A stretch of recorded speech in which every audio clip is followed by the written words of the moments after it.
नमस्कार, आगाज टाइम्स देख रहे हैं आप। मैं हूं आपके साथ पलक शर्मा। खबर संडीला से है, जहां हरदोई से बड़ी खबर जहां दोपहर करीब साथ ही सोहिला मऊ के सिवान में अचानक गेहूं के खेतों में भीषण आग लग गई। देखते ही देखते आग ने विकराल रूप धारण कर लिया। आग ने कुछ ही मिनटों में खतरनाक रूप ले लिया और कई किसानों की खड़ी फसल को अपनी चपेट में ले लिया। खेतों से उठती लपटों ने पूरे इलाके में दहशत फैला दी। ग्रामीणों में अफरा तफरी मच गई। सूचना मिलते ही फायर ब्रिगेड और थाना संडीला पुलिस मौके पर पहुंची। ग्रामीणों के साथ मिलकर कड़ी मशक्कत के बाद आग पर काबू पाया गया है। इस आग में रामेश्वर, कन्हैया लाल, गुड्डी, राम सिंह और साथी राम कुमार, रविकांत, राकेश, सर्वेश, मुन्नीलाल, हरिश्चंद्र, छैल, बिहारी, जगदीश व राम खिलावन समेत कई किसानों की गेहूं की फसल पूरी तरह जलकर नाश हो गई। इस भीषण हादसे में कोई जनहानि नहीं हुई। प्रशासन ने तत्परता दिखाते हुए आग पर पूरी तरह काबू पा लिया है। फिलहाल स्थिति सामान्य है। आग लगने के कारणों की जांच जारी है।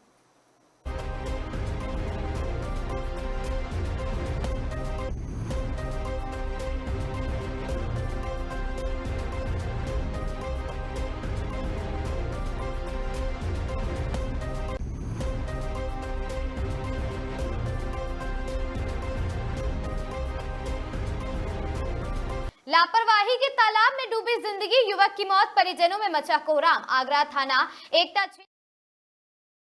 एक दर्जन हाथ एक दर्दनाक हादसा हुआ है। आपको बता दें कि यहां सुरक्षा इंतजामों के अभाव में एक 36 वर्षीय युवक की तालाब में डूबने से मौत हो गई। आशंका जताई जा रही कि युवक तालाब में गिर गया और सूचना पर पहुंची पुलिस ने गोताखोरों की मदद से शव को बाहर निकालकर पोस्टमार्टम के लिए भेजा है। मृतक की पहचान उदयभान सिंह 36 वर्षीय खेमचंद के रूप में हुई है। परिजनों के अनुसार उदयभान सिंह बीती रात घर लौटा था। अंधेरा होना और साथ ही तालाब के किनारे कई मुंडेर या बैरिकेडिंग न होने के कारण उसका संतुलन बिगड़ गया और वह गहरे पानी में समा गया। मृतक अपने पीछे पत्नी और 5 वर्षीय मासूम बेटी छोड़ गया है और साथ ही पिता की मौत की खबर मिलते ही घर में कोहराम मच गया है। इस घटना के बाद ग्रामीणों में आक्रोश है और साथ ही इस मौत का जिम्मेदार स्थानीय प्रशासन और ग्राम प्रधान को ठहराया जा रहा है।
खबर चंदौली से है, जहां पंडित दीनदयाल उपाध्याय नगर मुगलसराय में महिलाओं ने केंद्र सरकार के नारी शक्ति वंदन अधिनियम के समर्थन में एक बाइक और स्कूटी रैली निकाली है। इस अधिनियम 33% आरक्षण देने का प्रावधान है। ये रैली नगर पालिका परिषद दीनदयाल नगर और साथ ही भारतीय जनता पार्टी चंदौली के तत्वाधान में आयोजित की गई थी। इसमें बड़ी संख्या में महिलाओं ने भाग लिया।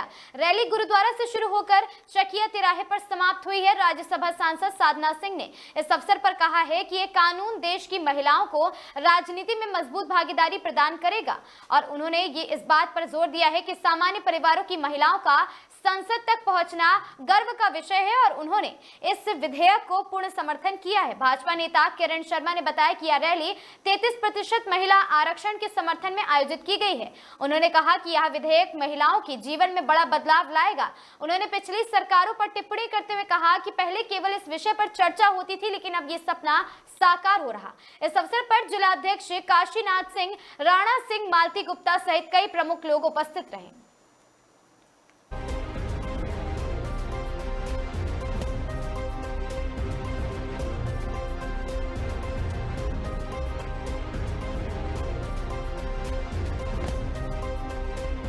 कानून बनने जा रहा है। ये कानून पे, ये महिला अधिकार पे, महिला आरक्षण पे हम माननीय मोदी जी की टीम को, माननीय मोदी जी को ढेर सारी बधाई, शुभकामना देते हैं। क्या कार्यक्रम है? आज बाइक रैली है। 33% आरक्षण जो नारी बंधन अधिनियम के तहत एक कार्यक्रम रखा गया है और यहाँ से बाइक रैली महिलाएं निकाल रही हैं। क्यों बाइक रैली क्यों निकाल रही? ये उत्साह है, खुशी है, महिलाओं को अधिकार मिल रहा है और महिलाएं अच्छी सोच, अच्छा उनको एक अधिकार मिलने जा रहा है। ये अति उत्साह है पूरे देश में, पूरे प्रदेश में। चंदौली में तो महिलाएं घर घर से निकल के हस्ताक्षर अभियान और तमाम कार्यक्रम कर रही हैं। आज बाइक रैली भी निकाल रही हैं। जो बिल पेश होगा आप उस बिल का समर्थन करेंगे? एक महिला भी है, कैसा महसूस हो रहा है? इतना अपार खुशी हो रहा है कि कल से व्हिप जारी है और हम लोग कल सुबह में ही दिल्ली पहुंच जाएंगे और ये मेरा सौभाग्य है कि हम सब जैसे सामान्य महिला आज राज्यसभा में हैं। अब 33% आरक्षण के में हमारी बहनें राज्यसभा, लोकसभा में, विधानसभा में जाएंगी। मुझे आज स्कूटी रैली है। जो 33% आरक्षण आया हुआ है महिलाओं के लिए, आदरणीय प्रधानमंत्री मोदी जी के मतलब आशीर्वाद ये महिलाओं के लिए है, हम बहनों के लिए हैं, तो अपार खुशी का समय है और उसके लिए हम लोग ये स्कूटी रैली करके और मोदी जी को धन्यवाद ज्ञापित कर रहे हैं। महिला के नाते जो बिल आ रहा है, खुशी की बात है। बिल्कुल खुशी की बात है। आज तक किसी ने महिलाओं के बारे में सोचा नहीं था। सिर्फ विपक्ष में बैठने के नाते उस पे लोग गिरा करते थे, पर उसको कभी लाने का कोशिश नहीं किए, चाहे कांग्रेस हो, सपा हो, बसपा हो, चाहे कोई भी हो। लेकिन ये काम मोदी जी का एक ही बात है, जो कहते हैं वो करते हैं और जो उन्होंने कहा था वो किया, चाहे के लिए किया और ये भी किया। और इस आरक्षण से मुझे लगता है कि मतलब हर क्षेत्र में खुशहाली खुशहाली महिलाओं के लिए है।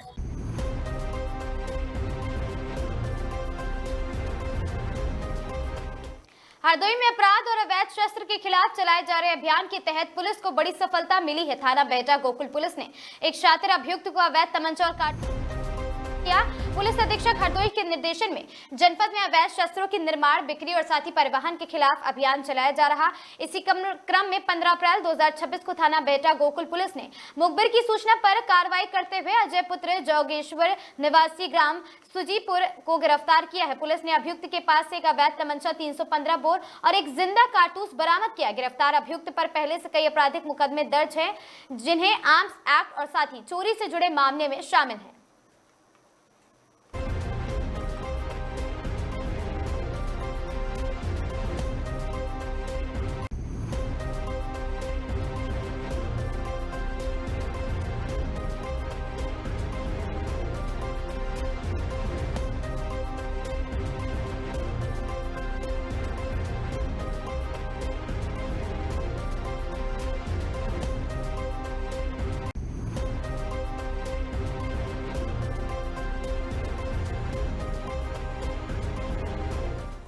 खबर सोनभद्र से, जहां जमीन बंटवारे को लेकर हुए विवाद में जमकर मारपीट हुई है। छोटे भाई, उसकी पत्नी और बेटे ने मिलकर बड़े भाई पर किया। बड़ा भाई गंभीर रूप से हुआ घायल। घटना का वीडियो पीड़ित की नाबालिग बेटी ने बनाया है। घटना का वीडियो सोशल मीडिया पर वायरल। घायल और साथ ही घायल पीड़ित की बेटी ने तुरंत एम्बुलेंस बुलाकर अपने पिता को मेडिकल कॉलेज लोढ़ी में कराया है भर्ती। डॉक्टर की देखरेख में घायल का चल रहा उपचार। पुलिस ने पीड़ित की तहरीर के आधार पर मुकदमा दर्ज कर जांच में जुटी है। जानकारी के अनुसार जमीन मकान के बंटवारे को लेकर दोनों भाइयों के बीच कई वर्षों से विवाद चल रहा था। चौपन थाना क्षेत्र के मारकुंडी बाजार का बताया जा रहा पूरा का पूरा वायरल वीडियो।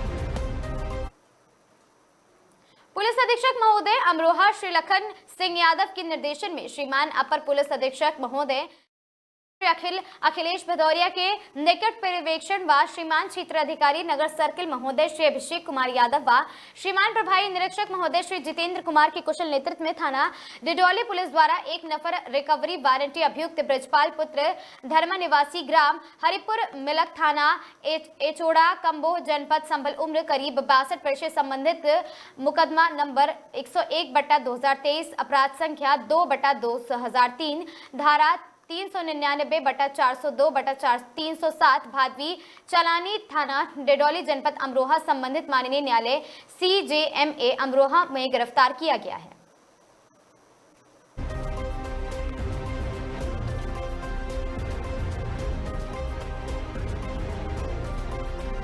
प्रयागराज में बड़ा ट्रेन हादसा, पचदेवरा हाट पर ट्रेन की चपेट में आने से 3 की मौत। संगम नगरी में भीषण रेल हादसा, ट्रेन से कटकर 3 लोगों ने गंवाई है अपनी जान। पचदेवरा हाट पर हुआ दर्दनाक हादसा और साथ ही करछना क्षेत्र के पचदेवरा हाट में मची चीख पुकार, मौके पर भारी भीड़ मची और साथ ही पुलिस और रेलवे की टीम मौके पर मौजूद है। शवों को पोस्टमार्टम के लिए भेजा गया। हादसे के कुछ देर बाद के लिए यातायात प्रभावित हुआ। प्रेस है वो उसने एक मैन रन ओवर हुआ था, जिसकी वजह से वो ट्रेन वहाँ पर रुक गई थी और जो उस ट्रेन के जो पैसेंजर थे वो out of may be curiosity या जिसकी वजह से वो ट्रैक पर आ गए थे। इस टाइम पे जो अपोजिट लाइन थी उसमें पुरुषोत्तम एक्सप्रेस काफ़ी तेज़ी से आई और उसमें 4 मैन रन ओवर यानी कि 4 लोगों की और उसमें कैजुअल्टी हो गई है। अब तक उसमें से 3 लोगों को हमने आइडेंटिफाई कर लिया है, बाकी 2 लोगों को हम जो है उनका डिटेल खोजने का प्रयास कर रहे हैं। शेष यहाँ पर रेलवे से भी जो बात हुई है वो लोग इसकी जांच पूरी तरीके से करेंगे और यदि कोई क्रिमिनल एंगल पाया जाता है तो उसमें जीआरपी और पुलिस द्वारा भी आगे की कार्रवाई की जाएगी। सर, जो मृतक हैं उनके परिजन साथ में थे, बच्चे भी थे, उनको किस तरीके से ट्रीटमेंट दिया जा रहा है? क्या उनको क्या व्यवस्था दी जा रही है? उनके लिए रेलवे द्वारा जो है उनको पूरी सहायता दी जा रही है। इसके अतिरिक्त जो भी इसमें आगे की कार्रवाई है वो रेलवे और पुलिस जीआरपी सभी के द्वारा। गाजियाबाद के मालीवाड़ा थाना क्षेत्र में खाद्य आपूर्ति विभाग ने बड़ी कार्रवाई करते हुए गैस सिलेंडरों की कालाबाजारी का खुलासा किया। जिला आपूर्ति अधिकारी में गुप्त सूचना के आधार पर एक मकान पर छापेमारी की गई। कार्रवाई के दौरान वहां से अवैध रूप से रखे गए घरेलू और व्यावसायिक गैस सिलेंडरों का बड़ा जखीरा बरामद हुआ। विभाग ने मामले में आगे की जांच शुरू कर दी और संबंधित व्यक्तियों के खिलाफ कड़ी कार्रवाई करते हुए मुकदमा दर्ज किया गया है।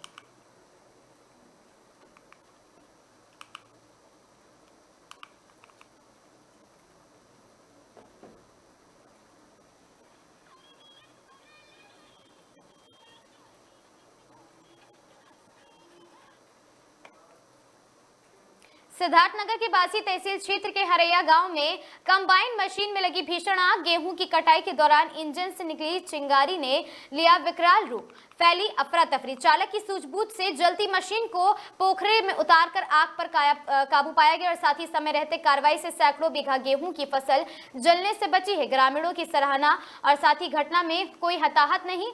कंबाइन मशीन को भारी नुकसान, तकनीकी खराबी या ओवरहीटिंग।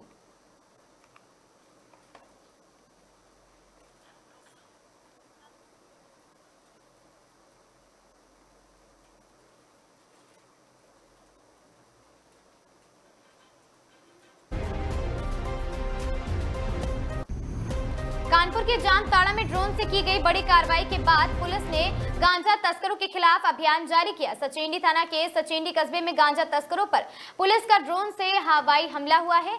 क्राइम ब्रांच की स्पेशल टीम और साथ ही एडीसीपी सुमित राम टेके जी के साथ डीसीपी पक्षम कासिम अबीदी और साथ ही आईपीएस ऑपरेशन व्हाइट पाउडर के अंतर्गत ये कार्रवाई हुई है। जितनी भी कार्रवाई अभी तक हम लोगों संयुक्त रूप से चलाया गया सर्च ऑपरेशन। सचेंडी को भी चिन्हित किया था, तो इसके लिए हम पिछले 7-8 दिनों से ऑब्जर्व कर रहे थे कि गांजा कहाँ बिकता है, किस टाइम पे बिकता है। और ये सचेंडी थाने से 100 से 150 मीटर के करीब एक जगह पड़ती है, तो वहाँ पर जो गुमटियाँ हैं वो गुमटियों में महिलाएं गांजा बेचा करती हैं। मॉर्निंग में इनका स्लॉट होता है सुबह 9 बजे से लेके 10-12 बजे तक का, और शाम को इनका स्लॉट होता है 4 बजे से 6-7 बजे तक का। 2 स्लॉट में बेचती थी, तो इसकी हमने रेकी की और करीब 60 से 70 लोगों की हमने फोर्स इकट्ठा की। पुलिस लाइन से भी जिसमें लोग शामिल थे, पनकी थाने से भी शामिल थे और सचेंडी थाने से भी शामिल थे, और इनकी हमने घेराबंदी करके जो 6-7 गुमटियाँ हैं उनकी अच्छे से चेकिंग की। चेकिंग के उपरांत पाया गया कि 7 महिलाएं वहाँ पर गांजा बेच रही थी। गांजे की क्वांटिटी अप्रोक्सीमेटली 3 किलो 300 ग्राम है। क्वांटिटी हमको कम दिख रही है, पर ये एक पुड़िया जो 3 ग्राम की बेचती है। ऐसे सुबह 10 से 15 केजी का इनका धंधा होता है, शाम को 10 से 15 केजी का धंधा होता है। टोटल पुड़िया की क्वांटिटी यहाँ पर चली जाएगी 4 से 5 हज़ार में। इसका मतलब ये है कि रोज 4 से 5 हज़ार लोगों को ये गांजा दे रहे हैं। और इनका अगर मॉनिटरी टर्म्स में कैलकुलेट करते हैं तो टोटल इनका रोज का धंधा हो जाता है 4 लाख के आसपास का इनका धंधा हो जाता है। एक पुड़िया 50 रुपए की बेचती है।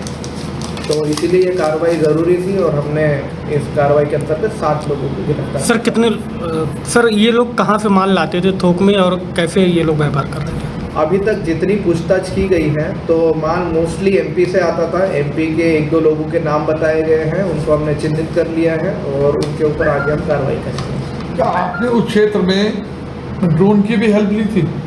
ड्रोन की हेल्प इसमें इसलिए ज़रूरी थी कि जैसे ही वहाँ पर हम रेड कर देते हैं तो वो रैंडमली इधर उधर भागना चालू कर देते हैं। तो ड्रोन अगर हमारे पास रहता तो हम उस आदमी को पॉइंट आउट करना हमारे लिए इजी रहता है कि आदमी भाग के किधर गया और कहाँ से इनको ढूंढ कर लाना है। तो इसलिए हमने ड्रोन का भी यहाँ पर सर महिलाओं के अलावा क्या इनके पति लोग शामिल रहते थे इस पूरे नेटवर्क में गांजा देने में? अब वो पूछताछ हम करेंगे वैसे पता चलेगा, बट जितना हमारे पास अभी तक इन्फॉर्मेशन थी और जितने लोग मौके पे मिले हैं तो सिर्फ 7 महिलाएं वहाँ पर गांजा बेचते हुए हमको मिली है और उनको ही गिरफ्तार किया सर जो महिलाएं गिरफ्तार हुई हैं ये पहले भी क्या जेल जा चुकी हैं या इनका कोई पहले भी आपराधिक इतिहास रहा है? क्रिमिनल हिस्ट्री हम इनकी देख रहे हैं, पर अभी जैसे पता चला है कि 1-2 लोग जिनको हमने पकड़ा था वो पिछले कुछ दिनों पहले ही हमने जेल भेजे थे और वापस जेल से आने के बाद यही काम कर। सर आपने बताया कि थाने से 100 मीटर की दूरी पर ये काम होता था, तो क्या लोकल पुलिस को जानकारी नहीं थी? अगर जानकारी थी तो क्या कार्रवाई अभी तक नहीं की? नहीं, कार्रवाई तो हो ही रही है। जब से प्रिवेंटिव एक्शन वहाँ से मैंने जैसे आपको बताया एनडीपीएस में पिछले 1-2 हफ्ते पहले ही 1-2 महिलाएं वहाँ से जेल भेजी गई हैं। बट जब इतना वो जो 5-6 गुमटियाँ हैं, ज़्यादा महिलाएं जब हो जाती है, ज़्यादा लोग हो जाते हैं, तो जब तक ऐसा कुछ बड़ा ऑपरेशन नहीं होता तब तक वो कंट्रोल करना थोड़ा सा डिफिकल्ट होता है। इस बार हमने सारे लोगों को गिरफ्तार किया। तेज रफ्तार के चलते सड़क पर हुआ बड़ा हादसा, 8 लोग हुए जख्मी। तेज रफ्तार बाइक सड़क पर अनियंत्रित होकर ऑटो से जाकर टकराई है। हादसे में ऑटो सहित बाइक सवार कुल 8 लोग जख्मी हुए। शराब के नशे में तेज रफ्तार बाइक चलाने पर हुआ है हादसा। घायलों को उपचार के लिए स्वास्थ्य केंद्र में किया गया अस्पताल रेफर। जनपद के कमलापुर इलाके का पूरा मामला बताया जा रहा। कैसे चोट लगी? ऑटो तने बैठ भैया कमलापुर ते घरे जाई जौन बहरी मऊ। हाँ। और उधर तने मोटरसाइकिल वाला 3 दिन के बैठा रहे, बहुत तेज आवत रहा, दारू बहुत पिए रहा है। हाँ। मारे झड़ा मत पूरी ठोकर हमरे हाथे पर। ऑटो में कई लोग घायल हुए? ऑटो में यहाँ 3-4 लोग रहन, 2 जने तो बहुत सीरियस हन। 4 लोग रहे हैं? हाँ 5 लोग रहे। 5 लोग मोटरसाइकिल वाले भी चोट खाए? मोटरसाइकिल वाले 3 ठवर रहा है। बहुत चोट खाए? उनके सारे ने कम लाग है। मतलब कुल लगी ना? हाँ 5-3-8 लोग घायल? हाँ भैया। कहाँ हुआ रहा यो कमलापुर से जब चलो तो सरैया के पार करके मदन शुक्ला के बगिया के सरैया के पास? हाँ सरैया के आगे जयरामपुर रोड। जयरामपुर रोड पर? हाँ ठीक ठीक। मदन शुक्ला के बगिया के।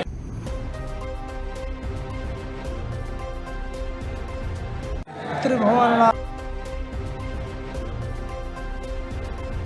जनपद बदायूं के नवजात शिशु बाल रोग विशेषज्ञ के बेटे ने हाई स्कूल सीबीएसई बोर्ड में मंडल टॉपर किया और साथ ही मंडल टॉपर करने की जानकारी मिलते ही परिवार और स्कूल में खुशी का माहौल छा गया। दिल्ली पब्लिक स्कूल में अध्ययनरत अंशुमान हरिगुप्ता पुत्र डॉक्टर आदित्य हरिगुप्ता ने किया है मंडल में टॉप। अंशुमान हरिगुप्ता ने 2020 से दिल्ली पब्लिक स्कूल में अध्ययनरत था और साथ ही 99.4 आते ही जनपद में खुशी की लहर दौड़ गई। अंशुमान हरिगुप्ता आगे डॉक्टर बनने की ख्वाहिश रखते हैं। सिविल लाइन थाना क्षेत्र के भामाशाह चौराहा आनंद नर्सिंग होम के रहने वाले अंशुमान हरिगुप्ता छात्र ने इसका श्रेय अपने माता पिता एवं अध्यापक अध्यापिकाओं को दिया है। अंशुमान, आज हाई स्कूल का सीबीएसई का रिजल्ट जो घोषित हुआ है और आपने मंडल टॉपर किया है, तो किस तरीके का महसूस कर रहे हो और कितनी मेहनत की है आपने? मैं बहुत अच्छा महसूस कर रहा हूँ और ये सब मेरी मेहनत का ही काम है। कितने घंटे पढ़ाई की है आपने? मैं 4 to 5 hours सेल्फ स्टडी। परिवार का और स्कूल का क्या सपोर्ट रहा जो ये मुकाम हासिल कर पाए? मुझे पूरे टाइम सपोर्ट करा और मुझे हमेशा मोटिवेट करा। तो इसमें श्रेय किसको देना चाहोगे सबसे ज्यादा? My teachers, parents and my hard work. कोई यार दोस्तों में कोई सपोर्ट वगैरह मिला हो आपको इस मुकाम पे पहुंचने के? सारे दोस्त है। सारे लोग। अच्छा, डीपीएस स्कूल के बारे में क्या कहना चाहोगे? डीपीएस अच्छा स्कूल है यहाँ के टीचर्स भी बहुत सपोर्टिव है और मोटिवेट करते रहते हैं। अपने जो जूनियर हैं उनके लिए क्या संदेश देना हाँ, चाहोगे? कि मेहनत करते रहो, कंसिस्टेंट रहो और ऐसे आगे बढ़ते रहो। खबर इटावा से, जहां हिस्ट्री शीटर ने कार रोक कर की फायरिंग, फिर जिंदा चला दी 4 पहिया गाड़ी। आपको बता दें, जला दी गई गाड़ी।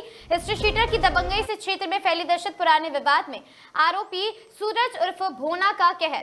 कार मालिक सोनू राजपूत से मारपीट के बाद की है फायरिंग। जान बचाकर खेतों में भागा पीड़ित। आरोपी ने कार में लगाई आग, पूरी गाड़ी जलकर खाक हुई। मौके पर पहुंची पुलिस और फायर ब्रिगेड, जांच जारी है। थाना सिविल लाइन क्षेत्र के रूरा गांव में सनसनीखेज वारदात हुई है।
रामनगर में अचानक पेट्रोल पंप और डीजल की किल्लत से पूरे इलाके में हड़कंप मच गया। बुधवार सुबह शहरवासियों को भारी परेशानियों का सामना करना पड़ा जब अधिकांश पेट्रोल पंप पर तेल खत्म हो गया। सूचना फैलते ही लोगों में अफरा तफरी का माहौल बन गया। स्थिति को गंभीर होते देख स्थानीय प्रशासन हरकत में आया।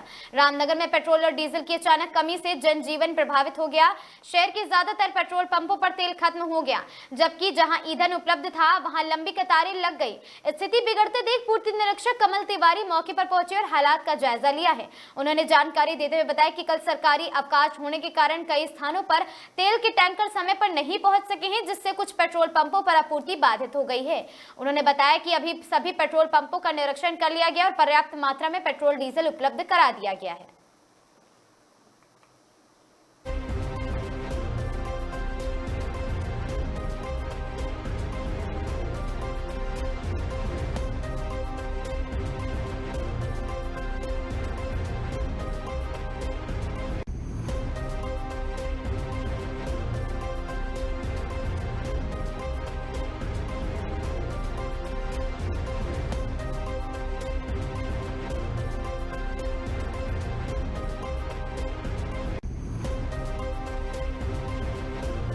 सीबीएसई ने आज कक्षा 10 का परीक्षा परिणाम घोषित कर दिया है। रिजल्ट जारी होते ही नैनीताल जिले के छात्र छात्राओं में उत्साह का माहौल देखने को मिला। कई स्कूलों में विद्यार्थियों ने उत्कृष्ट प्रदर्शन करते हुए जिले का नाम रोशन किया। रिजल्ट की घोषणा के बाद छात्र छात्राएं अपने स्कूल और साथ ही ऑनलाइन माध्यम से परिणाम देखने में जुटे रहे। बिरला विद्या मंदिर नैनीताल के छात्र शीघ्र ने बताया कि 10वीं का रिजल्ट आज घोषित हो गया है, जिसमें उन्होंने 97.6% अंक हासिल कर अपनी मेहनत का परचम लहराया है। स्कूल में काफी मेहनत कराई जाती है। बोर्ड एग्जाम के बच्चों को अभी 11वीं की कक्षा में प्रवेश किया है, जिसमें आगे इंजीनियरिंग बनाना चाहते हैं। और साथ ही बिरला विद्या मंदिर के प्रधानाचार्य अनिल शर्मा ने बताया कि स्कूल का रिजल्ट हमेशा 100% रहा है। स्कूल द्वारा अन्य विद्यार्थियों का रिजल्ट भी ऑनलाइन माध्यम से देखा जा रहा है और शिक्षकों ने आगे बेहतर प्रदर्शन करने के लिए छात्रों को प्रेरित किया। धननगर के अन्य स्कूल सनवाल स्कूल, पार्वती प्रेमा जगातगी सरस्वती विहार और साथ ही long view public school, Mohanlal Sah Bal Vidya मंदिर और साथ ही सेंट जेवियर स्कूल का परीक्षा फल भी 100% रहा है। नाम शीर सचान है और मैं क्लास 11th में हूँ। मेरी परसेंट 97.6 आई है। मेरी एक्सपेक्टेशन भी इतने की थी और मेहनत का फल तो मिलता ही है। तो मैंने बहुत मेहनत करी थी, सुबह उठ के पढ़ता था, रात में लेट तक पढ़ता था। बाकी स्कूल में कैंप होता था तो उसमें भी बहुत पढ़ाई करी। रोज पेपर होते थे तो उससे बहुत प्रैक्टिस अच्छी हुई हमारी, इसलिए बोर्ड का पेपर लग नहीं रहा था। बोर्ड जैसा लग रहा था स्कूल का पेपर दे रहे हैं। लगभग हो जाता था 12 से 13 घंटे। स्कूल ने किस तरह हेल्प करी है आपकी? स्कूल ने, टीचर्स ने बहुत हेल्प करी, डाउट क्लियर करे हमारे। और कैब में तो खासकर रोज पेपर के से बहुत मदद होती थी हमारी। जो क्वेश्चन हमने कभी देखे नहीं थे वो भी अपने प्रैक्टिस करे। पिछले साल के क्वेश्चन पेपर लगाए, उससे बहुत हेल्प मिली। ठीक है, किसे श्रेय दें? मैं अपने सारे टीचर्स, मेरे principal sir, vice principal sir, house master sir, बाकी जितने भी टीचर्स उन्होंने मेरी बहुत हेल्प करी। मैं उनको इसका श्रेय देना चाहता हूँ। आगे क्या विचार है, क्या बनने का लक्ष्य है इसमें? मैंने अभी पीसीएम ली है तो फिर मैं अभी पीसीएम पेपर करके इंजीनियर बनने की कोशिश की आई है। 90 एंड अबव बहुत सारे बच्चे हैं। अभी हम कंपाइल कर रहे हैं क्योंकि स्कूल का रिजल्ट अभी तक नहीं मिला है हमें। तो जैसे ही मिलेगा हम आपसे शेयर करेंगे। लेकिन ये बच्चों का बोर्ड का जो रिजल्ट आया है, चाहे वो 10वीं क्लास हो, चाहे वो 12वीं का हो, सारे पेरेंट्स के लिए, सारे बच्चों के लिए और समाज के लिए एक अच्छा संदेश दे रहा है कि इन बच्चों ने अच्छा किया है। किस तरह के बच्चे आपके वहाँ से पास आउट होते हैं और क्या इससे पहले भी एक व्यापक इतिहास रहा है आपके स्कूल का, इसके बारे में थोड़ा? ये बिरला विद्या मंदिर जहाँ स्थित है, इस कैंपस में ये चौथा स्कूल है। सबसे पहले 1870 में ओक ओपनिंग हाई स्कूल के नाम से शुरू हुआ। बाद में फिलेंडर स्मिथ कॉलेज हुआ इसका नाम।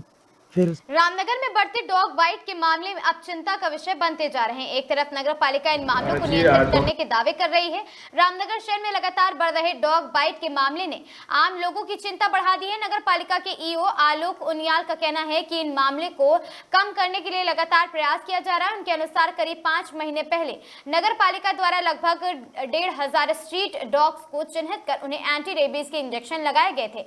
इसके साथ ही एनिमल बर्थ कंट्रोल यानी एबीसी सेंटर की अस्थायी स्थापना भी कर दी गई थी। फिलहाल इसकी टेंडर प्रक्रिया जारी है। नगर पालिका को उम्मीद है कि आने वाले समय में इन प्रयासों का असर पूरे शहर में देखने को मिलेगा। लेकिन अगर आंकड़ों पर नजर डाले तो स्थिति कुछ और ही नजर आती है। पिछले कई महीनों में सरकारी अस्पताल के आंकड़ों के मुताबिक करीब 1100 लोगों को एंटी रेबीज वैक्सीन लगाई जा चुकी है। जगह जगह गली मोहल्ले पर कुत्तों का तांता लगा हुआ है।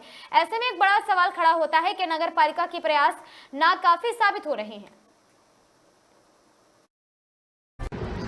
जी, डॉग बाइट्स की केसेस के लिए निरंतर हम लोग प्रयास कर रहे हैं कि इस समस्या का जो है वो संपूर्ण रूप से सोल्यूशन करें।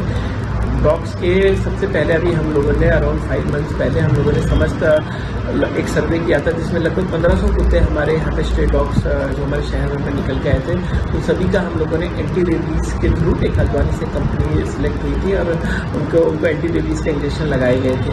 सेकेंडली हम लोगों ने एक टेम्प्रोरी एबीसी सेंटर की स्थापना कर दी है और 2 बार हम लोगों ने उसमें टेंडर निकाल दिया है। इस एबीसी सेंटर्स में कुत्तों का स्टरलाइजेशन यानी कि बद्धीकरण का कार्य होगा, जिसका असर विदिन 6 मंथ्स पूरे शहर भर में दिख जाएगा। अभी हम लोग तीसरे टेंडर की कार्रवाई इसमें आज करने वाले हैं और इस बार हमें पूर्णतः विश्वास है कि यह टेंडर हमारा उठ जाएगा और बहुत ही जल्दी इस पर कार्रवाई हमारी स्टार्ट हो जाएगी।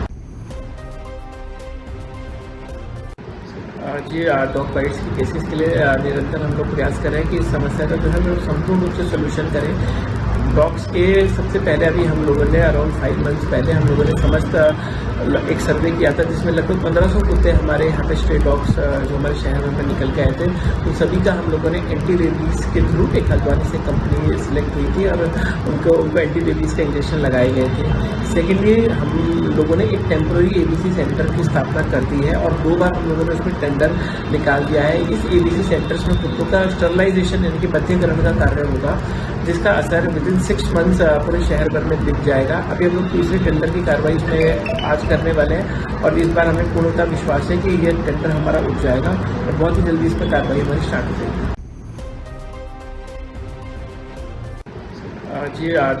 सिरसा जिले के सौर बाजार प्रखंड क्षेत्र फौरसा बस्ती वार्ड नंबर 15 में सिरसा विश्व त्योहार को लेकर घोड़ा दौड़ प्रतियोगिता का आयोजन किया गया, जिससे राजद नेता रंजीत यादव ने फीता काटकर विधिवत उद्घाटन किया।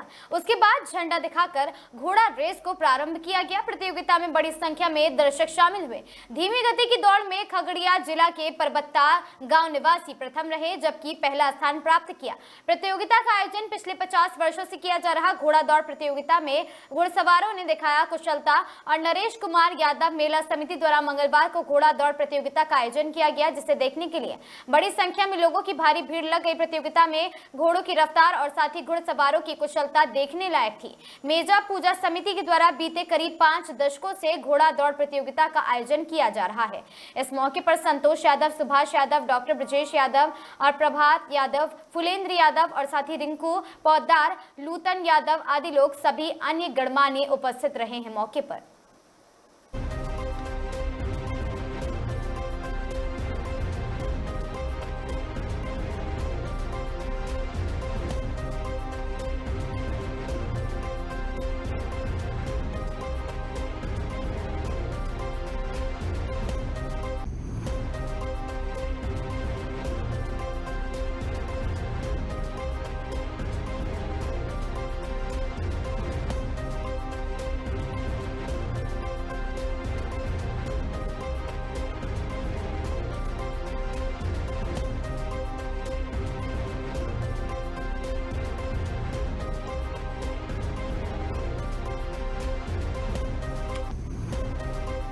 सिरसा जिले के सौर बाजार प्रखंड क्षेत्र फौरसा बस्ती वार्ड नंबर 15 में घुड़सवार प्रतियोगिता का आयोजन किया गया। उसके बाद झंडा दिखाकर घोड़ा रेस को प्रारंभ किया गया। प्रतियोगिता में बड़ी संख्या में दर्शक शामिल हुए। धीमी गति दौड़ में खगड़िया जिले के परबत्ता गांव निवासी प्रथम रहे, जबकि पहला स्थान प्राप्त किया है। प्रतियोगिता का आयोजन पिछले 50 वर्षों से किया जा रहा है और साथ ही नरेश कुमार यादव मेला समिति द्वारा मंगलवार को घोड़ा दौड़ प्रतियोगिता का आयोजन किया गया, जिसे देखने के लिए बड़ी संख्या में लोगों की भीड़ लगी रही। प्रतियोगिता में घोड़ों की रफ्तार और घुड़सवारों की कुशलता देखने लायक थी और साथ ही मेला पूजा समिति के द्वारा बीते करीब 5 दशकों से घोड़ा दौड़ प्रतियोगिता का आयोजन किया जा रहा है। शामिल हुए घुड़सवार अपने साथ प्रतियोगिता में शामिल हुए हैं और साथ ही आपको बता दें कि मौके पर कई गणमान्य व्यक्ति भी उपस्थित रहे।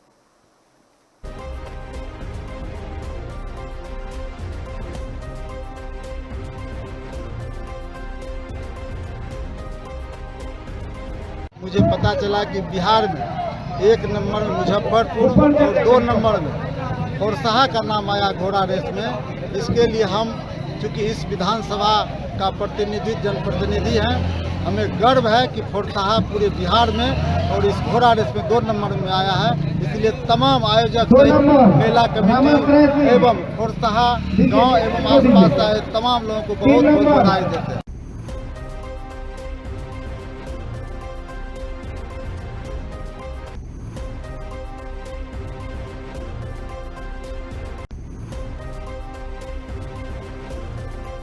राजस्थान ग्रामीण पत्रकार संघ के आगामी चुनावों को लेकर आज केकड़ी कस्बे के सराना स्थित हनुमान जी मंदिर प्रांगण में ग्रामीण पत्रकारों की बैठक आयोजित की गई, जिसमें आगामी चुनाव के लिए बैठक आयोजित की गई है। संरक्षक वरिष्ठ पत्रकार सुरेंद्र चतुर्वेदी ने बताया कि ग्रामीण पत्रकारों के हितों के लिए ये संगठन बनाया गया है, जिसके अंतर्गत नए कार्यकारिणी का गठन केकड़ी में आगामी बैठक को आयोजित किया जाएगा। बैठक में ग्रामीण पत्रकार संघ के कार्यालय हेतु निःशुल्क जमीन देने वाले पत्रकार पूर्णमल उदय का आभार भी प्रकट किया गया है।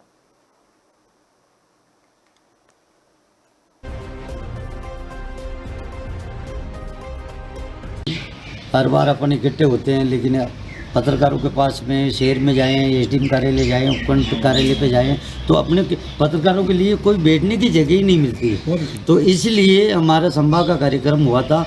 तो मैंने मेरे लोरवाड़ा ग्राम पंचायत में रामपुरा रोड पे मेरी खातेदारी ज़मीन में से 60 बाई 40 या का प्लॉट दिया। उस पर आप समिति द्वारा आपका जो भी भवन बनाओ, मुझे कोई इतराज़ नहीं। मैंने समिति को डोनेशन कर दिया और मैंने पावर ऑफ अटॉर्नी समिति को संभाल चुका। बहुत बहुत धन्यवाद। पूर्णमल उदय लोहरवाड़ा। ग्रामीण पत्रकार संघ की आज जो बैठक सराना के बालाजी के मंदिर में हुई है, ये लंबे अरसे से हम सोच रहे थे कि एक ऐसी बैठक हो जिसके अंदर कार्य योजना बने, हमारी आगे के विस्तार की बात की जाए, क्योंकि राजस्थान पत्रकार संघ ग्रामीण लोगों का जो ग्रामीण पत्रकार है उनका संघ है। तो हम लंबे अरसे से ये काम कर रहे हैं इस क्षेत्र के अंदर। हमें खुशी है कि बहुत सारे जिलों के अंदर हमारी कार्यकारिणी बन चुकी है। हम अगला जो चुनाव करने वाले हैं वो करेंगे, हमारे विजय पाराशर जी हैं, उनके नेतृत्व में होगा वो चुनाव और जल्द ही ये होगा। दूसरा, आज की जो कार्यकारिणी थी उसने ये तय किया कि हमारे जो कुंवर सिंह जी जो हमारे पत्रकार हैं दैनिक नवज्योति के अंदर, इन्होंने अपनी बेशकीमती ज़मीन जो नसीराबाद रोड पर है उसमें हमें इस संघ को अलॉट किया है। उस पर भी हमने विचार किया कि किस तरीके से उसको हम भवन के रूप में बनाएंगे और उसके लिए जो आज हमने ये तय किया है कि घनश्याम सिंह जी और हमारे जो पत्रकार साथी हैं वो इसको पूरा समायोजन करेंगे और जैसे ही ये भूमि हमारे संघों को मिलेगी उसके बाद में सांसद, विधायक को और दानदाताओं से हम इसके भवन का निर्माण कराएंगे, जो राजस्थान में पहला पत्रकार संघ का अपना खुद का वो भवन होगा। प्रदेश कार्यकारिणी के को लेकर अपन जो विस्तार करेंगे उसमें सर अपने को मतलब आगे बढ़ने के लिए थोड़ा चलना पड़ेगा। तो अपन उदयपुर साइड, उदयपुर, बांसवाड़ा, डूंगर। खबर भरतपुर से है, जहां राजस्थान पुलिस स्थापना दिवस के अवसर पर 3 दिवसीय कार्यक्रमों की शुरुआत हो गई है। पहले दिन स्वच्छता अभियान के साथ बच्चों के लिए क्विज प्रतियोगिता का आयोजन किया गया, जिसमें करीब 300 विद्यार्थियों ने भाग लेकर पुलिस में इतिहास, कानून और कार्यप्रणाली को जाना है। एडिशनल एसपी अभय कमांड एवं कंट्रोल सेंटर गणपति महावर ने बताया कि समारोह के पहले दिन जिले भर के पुलिस कार्यालयों में साफ सफाई और स्वच्छता अभियान चलाया गया।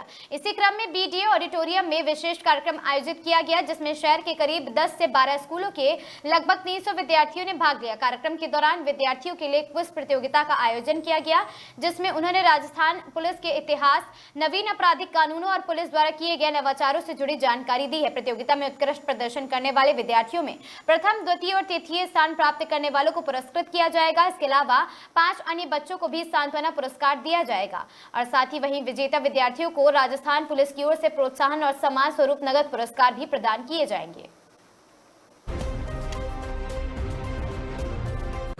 महोदय श्री दिगंत आनंद साहब के निर्देशन में भरतपुर जिले के अंदर राजस्थान पुलिस स्थापना दिवस समारोह मनाया जा रहा है और ये समारोह 15 अप्रैल से लेकर के और 17 अप्रैल तक चलेगा।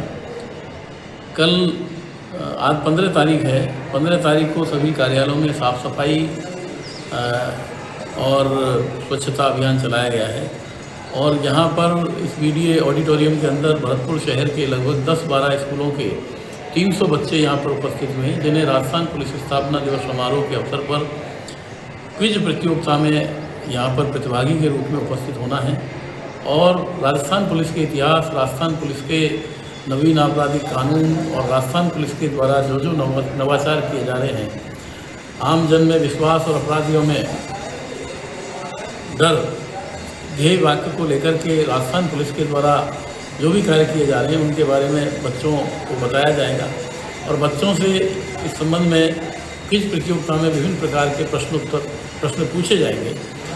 इन 300 बच्चों में से जो बच्चे प्रथम, द्वितीय और तृतीय स्थान पर रहेंगे, इन 3 स्थानों के अलावा जो 5 बच्चे जो हम और सेलेक्ट करेंगे यानी तो उनको सांत्वना पुरस्कार देंगे। तो इस तरह से जो जिला स्तर पर जो बच्चे सफल घोषित होंगे उनको रेंज स्तरीय क्विज प्रतियोगिता में बुलाया जाएगा और तत्पश्चात ऐसे विजयी बच्चों को राजस्थान पुलिस के द्वारा प्रोत्साहन और सम्मान स्वरूप नगद राशि भी प्रदान की जाएगी। सर आपका नाम? Ganpati Mahawar, additional SP, Abhay command and control centre, Bharatpur.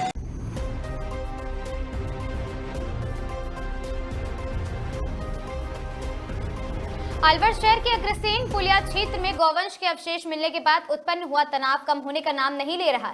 इस घटना के विरोध में आज विश्व हिंदू परिषद और सर्व हिंदू समाज की ओर से एक विशाल मौन जुलूस निकाला गया।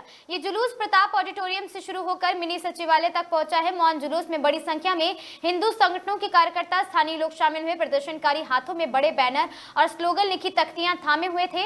विहिप नेताओं का स्पष्ट कहना है वे जिला प्रशासन की अब तक की जांच और ढुलमुल कार्रवाई से बिल्कुल संतुष्ट नहीं है। इस दौरान प्रदर्शनकारियों ने गेट खोलकर अंदर प्रवेश किया और प्रशासन के खिलाफ नारेबाजी भी की है। कलेक्टर व एसपी के ज्ञापन लेने में नहीं आने पर विरोध हुआ है, जिसके बाद तहसीलदार ज्ञापन लेने पहुंचे। आक्रोशित लोग मिनी सचिवालय परिसर में बैठ गए और मामले के समाधान में देरी से संगठनों में असंतोष बना हुआ है। दूसरी ओर मामले की संवेदनशीलता को देखते हुए पुलिस ने घटनास्थल के आसपास की सीसीटीवी फुटेज खंगाले हैं और जिला पुलिस अधीक्षक सुधीर चौधरी ने बताया कि मृत गौवंश वहां तक कैसे पहुंचा, इस संबंध में गहन अनुसंधान जारी है।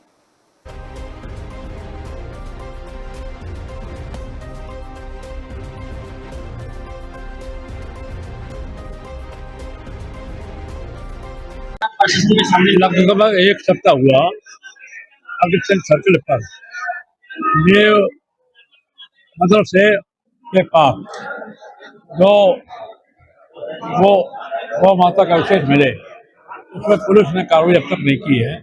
इस संबंध में ये रोष है और अगर ये रोष को कंट्रोल नहीं किया और अगर प्रशासन ने नहीं संभाला, पुलिस ने नहीं संभाला तो हम 1,00,000 2 लाख का जुलूस निकालने का आप जानते हो। मैं क्रांतिकारी रहा हूँ, आज भी मैं थका नहीं हूँ, तो थके नहीं, हम थकेंगे नहीं। ये हमारे पीएम जी पूरा नेतृत्व करते हिंदुत्व का, हमारे सिंह जी सब लोग मिलकर के हंगामा करेंगे, पूरा प्रदर्शन करेंगे। और जो षड्यंत्र चारों तरफ गाय माता को लेकर या गोचर भूमि को लेकर या कई प्रकार की अवधारणा जो अलवर के आसपास हो रही है, उन षड्यंत्र को रोकने के लिए हिंदू समाज आज भारी संख्या में मौन जुलूस के रूप में कलेक्ट्रेट गेट पर आया। कलेक्ट्रेट गेट पर जब प्रशासन के अधिकारी मौके पर मौजूद नहीं मिले तो अंदर जाने के लिए जब हमने आह्वान किया तो एडीएम रैंक के अधिकारी यहाँ पर आए, मौके पर बाहर गेट पर आए, उन्होंने ज्ञापन लिया। ज्ञापन में उन्होंने कहा कि जल्दी हम निस्तारण करेंगे, पर एक ही बात है अंत में, ये हिंदू समाज के धैर्य की परीक्षा है। इस परीक्षा में हमारी परीक्षा और अधिक ना ली जाए, जल्दी से जल्दी न्याय मिले, गो तस्करी गो कसी रुके, अलवर की धरती पर गौ माता का रक्त नहीं बहे।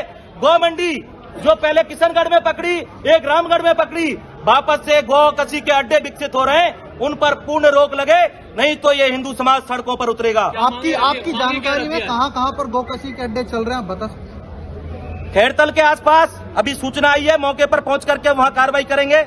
और नौगामा रामगढ़ के आसपास और अलवर शहर के आसपास तो एक गौ माता को लेकर के गौ तस्कर लेके जा रहे, पुलिस ने उसे पकड़ा, पुलिस पर से गौ तस्करों को छुड़ा ले गए वहां के लोग, कोई कैफ नाम का व्यक्ति लोहरवाड़ी गांव में। और वापस से जब पुलिस ने उसके परिवार को पकड़ा तो वो उनको गौ तस्करों को दे करके गया। ऐसी सूचना, ऐसा काम, और वो करने के बाद भी उनके हौसले इतने बुलंद हैं कि वो सड़कों पर खुलेआम गौ तस्करी कर रहे हैं, चुनौती देकर के गाय माता को लेकर के जा रहे हैं। पुलिस की भी मिलीभगत है इसमें। यदि पुलिस अपना पूरा रूप दिखाए, पुलिस ये कह दे कि कानून की पालना हम अच्छे से करवाएंगे, गौ तस्करों को अलवर की धरती पर नहीं आने देंगे, तो उनकी हिम्मत नहीं है कि वो एक भी गाय यहाँ से उठा के ले जाएं। उसकी एक सूची बना करके हम देंगे प्रशासन को।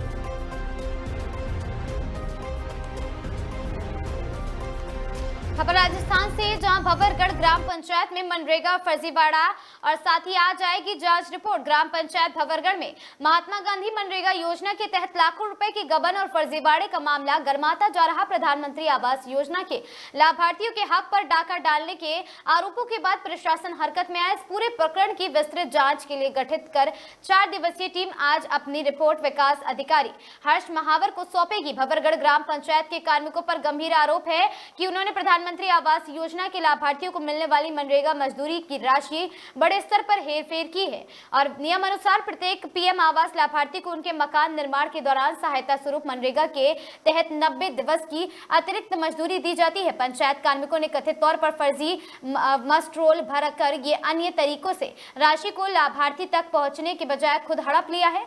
मामले की गंभीरता को देखते हुए किशनगंज विकास अधिकारी हर्ष महावर ने सख्त रुख अपनाया अख्तियार किया है। उन्होंने साफ कर दिया कि भ्रष्टाचार किसी भी कीमत पर बर्दाश्त नहीं किया जाएगा। क्षेत्र में ग्रामीणों की निगाहें प्रशासन की कार्रवाई पर टिकी हैं।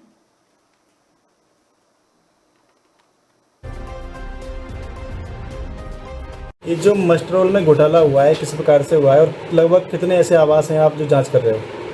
अभी हमारे पास जो प्रार्थना पत्र श्रीमान जिला कलेक्टर महोदय के माध्यम से हमें प्राप्त हुआ है उसमें 11 लाभार्थियों का नाम है। उसके अलावा कुछ एक लिस्ट हमारे पास और प्राप्त हुई है। इस लिस्ट में कई जगह पर कुछ अनियमितताएं हमें और कई जगह गंभीर अनियमितताएं भी प्राप्त हुई है। इसकी जांच करने के लिए हमने एक जांच कमेटी गठित की है जिसमें हमारे पंचायत समिति के सहायक अभियंता, सहायक लेखा अधिकारी, सहायक विकास अधिकारी और MIS मैनेजर नरेगा को हमने कमेटी में रखा है। हम अगले 1 हफ्ते तक इसकी गहन जांच करेंगे और इसमें जो भी दोषी निकलेगा उसके विरुद्ध कठोर से कठोर कार्रवाई की जाएगी। अगर आवश्यकता होगी तो हम प्राथमिकी भी दर्ज करवाएंगे। पुलिस अधिवक्ता विवाद, डीडवाना में भारी आक्रोश। वकीलों ने कोर्ट परिसर में पुलिस का प्रवेश रोका है। डीडवाना जिला मुख्यालय पर पुलिस प्रशासन और अधिवक्ताओं के बीच का गतिरोध तीसरे दिन एक और बड़े नागरिक आंदोलन में तब्दील हो गया। डीडवाना थाना अधिकारी द्वारा एक वरिष्ठ अधिवक्ता के साथ किए गए कथित दुर्व्यवहार और जिला पुलिस अधीक्षक द्वारा सेवाद के समाज के रास्ते बंद करने से नाराज जिले के सैकड़ों वकील अब आर पार की लड़ाई के मूड में हैं। बार संघ ने सख्त रुख अपनाते हुए आज आपको बता दें कि कोर्ट परिसर में पुलिस कर्मियों की एंट्री नो एंट्री जोन घोषित कर दी है। विवाद की शुरुआत 12 तारीख को हुई है जब 28 साल से वकालत कर रहे एडवोकेट हकीम खान अपनी कार को टक्कर मारने वाले व्यक्ति के खिलाफ FIR दर्ज कराने पहुंचे थे और साथ ही एडवोकेट खान का आरोप है कि दोषी पक्ष द्वारा अपनी गलती स्वीकार करने के बावजूद CI उन्हें साथ गाली गलौज उनके साथ और धमकाते हुए वहां पर कवालकी होते हुए क्या कर रहा और साथ ही SP की बेरुखों ने आग में घी डाल दिया। अधिवक्ताओं को सबसे बड़ा आक्रोश जिला पुलिस अधीक्षक के रवैये को लेकर है। एडवोकेट बलवीर सिंह ने बताया है कि जब 200 से अधिक वकील अपनी पीड़ा लेकर SP कार्यालय पहुंचे तो उन्होंने भीषण गर्मी में 2 घंटे तक उन्हें बाहर खड़ा रखा। आरोप है कि SP साहब अपने चैम्बर में मौजूद थे लेकिन वकीलों का ज्ञापन तक नहीं लिया। इस अपमान से तिलमिलाए वकीलों ने मौके पर ही ज्ञापन की प्रतियां जला दी और साथ ही प्रशासन के खिलाफ नारेबाजी की है।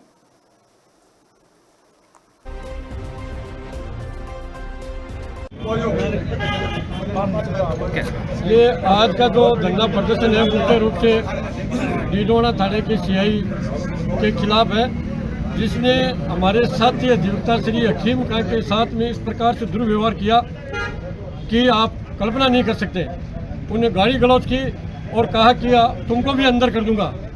जब एक अधिवक्ता के साथ इस प्रकार से व्यवहार करता है तो किसी अन्य आम नागरिक के साथ कैसा व्यवहार करेंगे। इस रोष को लेकर हमने SP साहब के पास ज्ञापन देने के लिए गए तो SP साहब ने हमारा ज्ञापन नहीं लिया। हमारे बार बार निवेदन करने पर भी वो अपने चैम्बर से बाहर नहीं आई। हमने वहाँ ही ज्ञापन को जला कर वापस हम कोर्ट में आ गए और आज अभिभाषक संघ ने जिला अभिभाषक संघ ने सर्वसम्मति से निर्णय लेकर यह शर्त रखी है कि जब तक CI का और SP का यहाँ से तबादला नहीं हो जाएगा तब तक यह संघर्ष जारी रहेगा और हम भी पीछे नहीं हटेंगे चाहे कुछ भी हो जाए। CI का जिस प्रकार से इस थाने में कार्यकाल रहा है बहुत ही खराब कार्यकाल रहा है। ये अपने आकाओं को खुश करता है, SP को खुश करता है, स्थानीय विधायकों को खुश करता है और जनता को प्रताड़ित करता है। तो ऐसे CI की यहाँ रहने की कोई आवश्यकता नहीं है। और दूसरी तरफ CI ये दिखावा करता है, हरिजनों को बुलाकर वहाँ डांस करवाता है, उनको भोजन करवाता है, दूध पिलाता है। तो आप कल्पना कीजिए ये क्रिकेट की तरह रंग बदलता है, अधिवक्ता साथियों के साथ में अत्याचार करता है और हरिजनों को बुलाकर नाटक करता है और अपने आकाओं को कहेगा कि देखो मैं तो इस गरीबों की सहायता करता हूँ, जबकि ये इसके हाथी के दांत दिखाने का अलग है, खाने का अलग है। जब से ये आया है तब से भ्रष्टाचार का बोलबाला है और इसने अपने लड़के की शादी की, वहाँ भी खूब पैसे लुटाए और अपराधियों का यहाँ से कि बड़े बड़े नेता भी इसके ब्याह में शरीक हुए थे और इंटरनेशनल नाच गाने वालों को बुलाया कर और नाच गाने करवाए, तो बताइए आप इसके पास वो पैसे कहाँ से आया, इसकी जांच होनी चाहिए। और ये फुल भ्रष्टाचार में डूबा हुआ है और जब तक हम इसको यहाँ से हटाने की बात नहीं, इसको निलंबित नहीं करेंगे तब तक हमारा आंदोलन जारी रहेगा। उद्घाटन कार्यक्रम आयोजित किया गया। इस अवसर पर थाना परिसर में नवनिर्मित स्वागत कक्ष का विधिवत उद्घाटन किया गया, जिसमें आमजन को बेहतर सुविधाएं उपलब्ध हो सकेंगी। उद्घाटन समारोह में एसपी रविंद्र बोथरा और साथी थाना प्रभारी हरीश सोलंकी सहित थाना स्टाफ उपस्थित रहा। कार्यक्रम में मातृ शक्ति CLG सदस्य, महिला सखी तथा शहर के कई गणमान्य नागरिकों की भी सहभागिता रही। इस मौके पर अधिकारियों ने कहा कि स्वागत कक्ष के शुरू होने से थाने में आने वाले नागरिकों को सहज एवं व्यवस्थित तरीके से सहायता मिल सकेगी और इससे पुलिस और साथ ही आमजन के बीच संवाद और अधिक मजबूत होगा तथा सेवा व्यवस्था में पारदर्शिता और सुधार भी आएगा।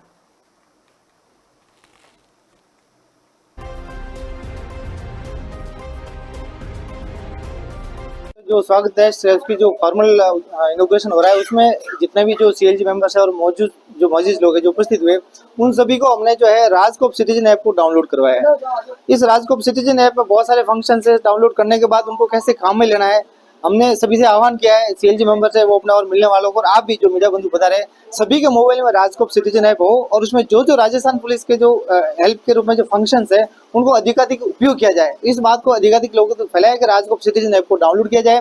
उसमें बहुत सारे फंक्शन है, जैसे घर में कोई किराएदार रह रहा है, नौकर रह रहा है, उसका सत्यापन है, आपको कोई छोटी मोटी चीज लॉस्ट हो गई है तो उसको कैसे ऑनलाइन दर्ज करानी है, ये FIR दर्ज कैसे करानी है, ये सारी चीजें उसमें जो राजकोप सिटीजन ऐप उसमें मौजूद है। तो आपको सबको ये मैसेज आगे तक फैलाना है कि राजकोप सिटीजन ऐप को अधिकतम लोग जो है डाउनलोड करके उसको काम में ले रहे हैं।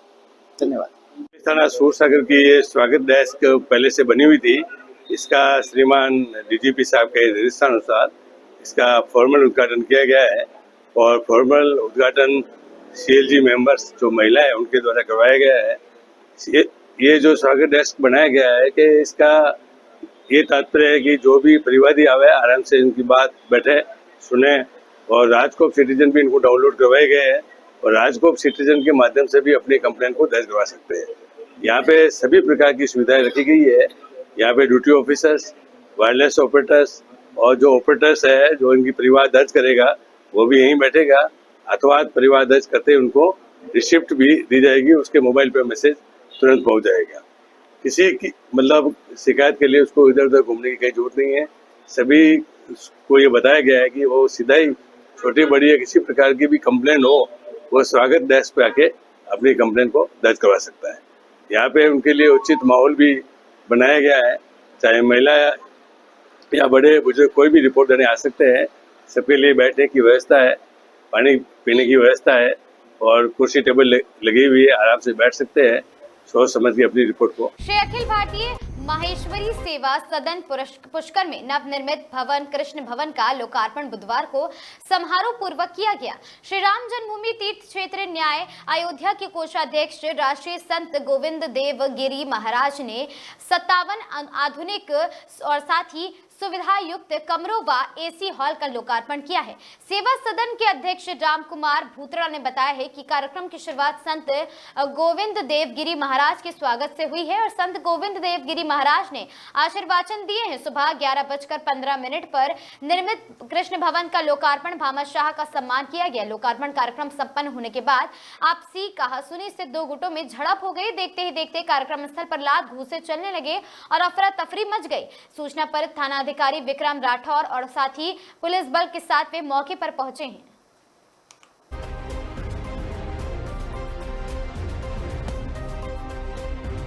कि आप सदैव हमारे सेवा सदन के प्रत्येक कार्यक्रम में उपस्थित रहते और उचित सहयोग करते हैं। सेवा सदन के कृष्ण भवन को लोकार्पण को लेकर के हमारे कुछ नाराज लोग असंतोष पैदा कर रहे हैं। 6 महीने से वो सोशल मीडिया पे चला रहे हैं। हमने साधारण सभा जो सर्वोच्च बॉडी होती है उसमें सर्वसम्मति से निर्णय लिया था और सारे लोग मौजूद थे उसमें, ऐसा नहीं कि वो नहीं थे। उसके बाद में इस तरह से उन्होंने नकारा जो रवैया अपनाया है उससे संस्था का और समाज का नुकसान होता है और विकास में बाधा उत्पन्न होती है। हमारे आग्रह पर परम पूज्य गुरुदेव पधारे, उनका सदैव स्नेह रहा सेवा सदन के प्रति, समाज के प्रति और पुष्कर के प्रति। वो तो पुष्कर को वर्ल्ड के नक्शे पर सबसे ऊपर देखना चाहते हैं। ऐसे हमारे गुरुदेव हमारे इस कार्यक्रम में पधारे और जो लोकार्पण में हमारे पूरे राजस्थान से करीब 400-500 लोग आए, आपने देखा ही था। तो मुझे इस बात की प्रसन्नता है। देखिए क्या करें, विरोध तो होता ही रहता है। विरोध तो मैं भी मजबूत हो गया हूँ सुनते सुनते। क्या है भाई, जिसको 20 गाली निकाली 21 भी निकाल लें, क्या फ़र्क पड़ता है। अब जिसको गाली ही निकालनी है, तो मैं तो एक बार एक यात्री ने मुझे सुबह 100 गाली निकाली, किसी कारण से उसको कमरा नहीं मिला। मैंने कहा और बोलो साहब, और बोलो साहब, और बोलो साहब, तो वो थक ही गया। और क्या बोले, साले 100 गाली बोलती तू सुनता है। इस तरह से कोई भी आदमी, नाराज व्यक्ति कुछ भी कह दे। हमने कोई ऐसा अपराध नहीं किया, न गलत काम किया, न गलत काम करेंगे। समाज हित में पूरी जिंदगी हमने काम किया है और ऐसा कुछ नहीं है कि मैं कोई 13 साल अध्यक्ष रह गया, फिर 1 साल और रह जाऊंगा तो बहुत बड़ा आदमी बन जाऊंगा। अध्यक्ष ही, और जो ही हमारा तयशुदा काम निपट जाएगा और हम चुनाव करा देंगे। हो सकता है आज की बैठक में कोई इसके बारे में चर्चा हो जाए, चुनाव अधिकारी नियुक्त हो जाए, और नहीं भी हो तो भी तो 1 महीने में हमारा अयोध्या का लोकार्पण हो जाएगा। उसके बाद मुझे कोई शौक नहीं है इस पद पर बने रहने का। हमारे बंधु समझते नहीं है तो मर्जी उनकी है।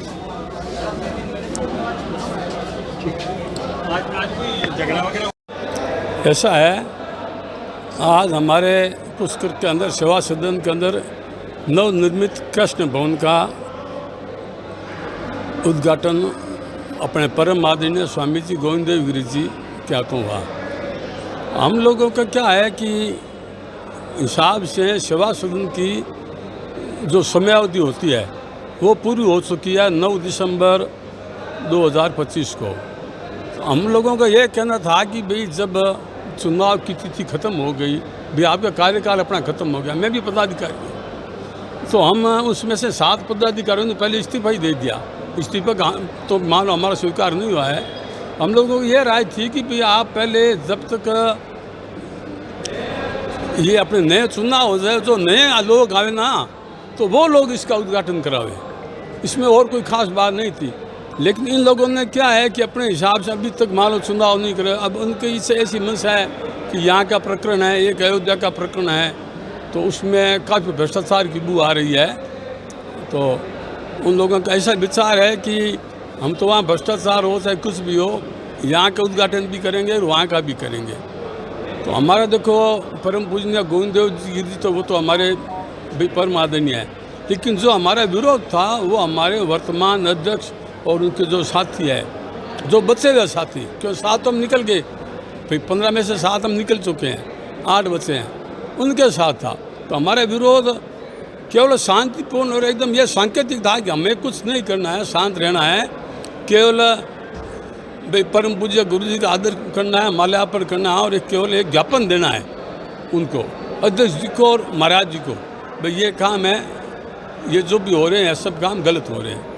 अब उनके वास्ते क्या है कि सब समाज बंधुओं को बुलाया गया, वो लोग सब आए, लेकिन हमारे क्या है कि जो अभी मान लो ठीक है ये वर्तमान पदाधिकारी है, उनकी पता नहीं क्या मंशा थी, और मैं ज़्यादा नाम तो क्या लूँ, हमारे यहाँ पास में किशनगढ़ के ऐसे हमारे समाज बंधु है 5-4, शायद उन लोगों को आप भी थोड़े बहुत जानते होंगे, वो कुछ बाहुबली टाइप के आदमी है, वो लोग उनको हमेशा लाते हैं। पहले भी 2-4 बार ऐसी ही घटनाएं हुई इन्हीं के कार्यकाल में, ऐसी घटनाएं हुई। फिर आज वो आए थे तो मैंने अपने साथियों को सावधान किया कि आज फिर ये लोग आए हैं और ये कुछ न कुछ अशांति कर देंगे।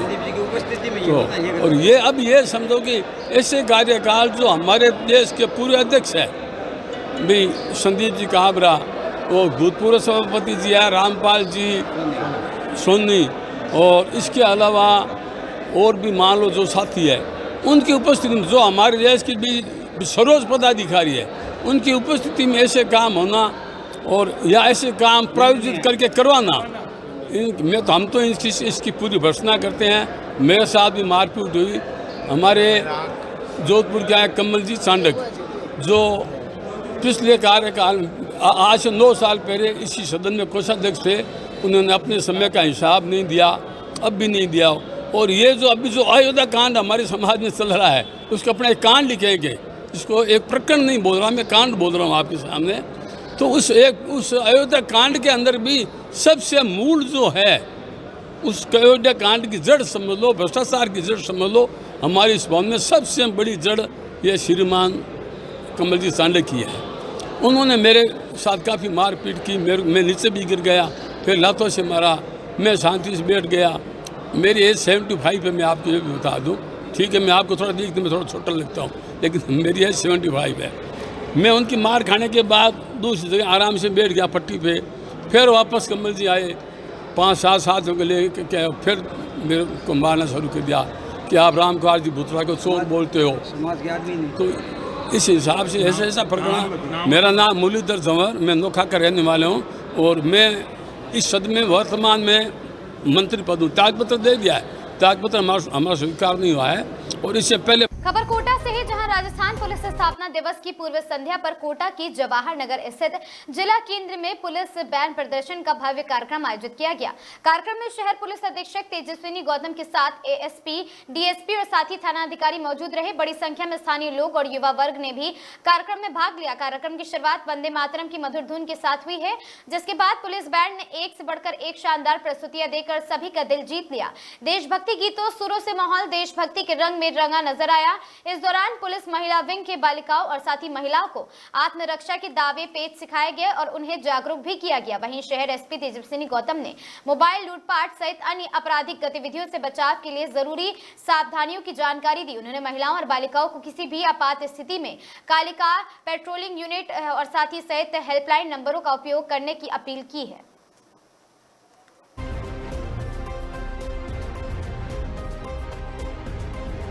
स्थापना दिवस 16 अप्रैल को मनाती है और आज राजस्थान पुलिस स्थापना दिवस की पूर्व संध्या पर डिस्ट्रिक्ट सेंटर में, यहाँ कोटा शहर में जो कोचिंग की नगरी है, शिक्षा की नगरी है, यहाँ पे नए बच्चे अभी बहुत सारे बाहर से आए हैं। तो उन सभी के लिए कोटा सिटी, कोटा रूरल और सेकंड आरएसी की बैंड परफॉर्मेंस के साथ साथ हमने हमारी जो महिला गश्ती दल है, कालिका पेट्रोलिंग यूनिट है, उनके द्वारा जो सेल्फ डिफेंस की डेमो है वो भी हमने प्रेषित की है। साथ ही साथ ऑपरेशन गरुड़ व्यू के तहत जो कोटा शहर को हम एक नशा मुक्त भारत, नशा मुक्त शहर बनाना चाहते हैं, उसके क्रम में जो हम काम कर रहे हैं उसके बारे में बताया है। और बच्चों की सुरक्षा के लिए कोचिंग नगरी में सभी कोटावासियों की सुरक्षा के लिए पुलिस कटिबद्ध है। इसके मैसेज के साथ साथ हमारे राजस्थान पुलिस के स्थापना दिवस पर उनको राजस्थान पुलिस के गौरवशाली इतिहास के बारे में बताया है, जानकारी दी है। और कल इसी उपलक्ष्य में हमारी सेरेमोनियल परेड है और उसके बाद एक सांस्कृतिक संध्या है। तो अपने स्थापना दिवस के उपलक्ष्य में जो हम बहुत ही खुशी से और ज़ील के साथ मना रहे हैं हमारे डीजी साहब के निर्देशन में, उसमें काफ़ी सारे बच्चों ने भाग लिया और काफ़ी कुछ यहाँ से सेल्फ डिफेंस की टेक्निक सीख के वो लोग आज गए हैं। ठीक है। कोटा शहर के वार्ड 71 स्थित तलवंडी क्षेत्र में निजी बिजली कंपनी के ईडीएल की कथित लापरवाही के चलते आमजन को भारी परेशानियों का सामना करना पड़ा। स्थानीय लोगों के अनुसार बिजली गुल होने की शिकायत लगातार हेल्पलाइन नंबरों पर दर्ज कराई गई, लेकिन समय पर समाधान नहीं हुआ। इस मौके पर आपको बता दें, फॉल्ट चेक करने के लिए बिजली विभाग की एक गाड़ी पहुंची, लेकिन कर्मचारियों के पास आवश्यक उपकरण और तकनीकी संसाधनों की कमी देखी गई, जिससे मरम्मत कार्य प्रभावित रहा है। इसी दौरान स्थानीय लोगों और कंपनी अधिकारियों के बीच फोन पर तीखी नोकझोंक भी हुई है।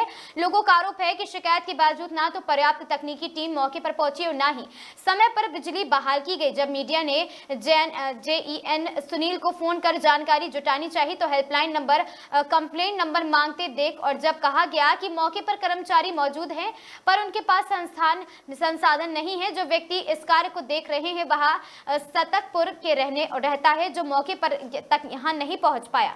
स्थानीय निवासियों के ईडीएल पर लापरवाही और खराब सेवाओं के आरोप लगाए हैं। नाराजगी जताते हुए लोगों का कहना है कि इस बार बिजली कटौती और साथ ही मेंटेनेंस के नाम पर केडीएल की ओर से खानापूर्ति की जा रही है।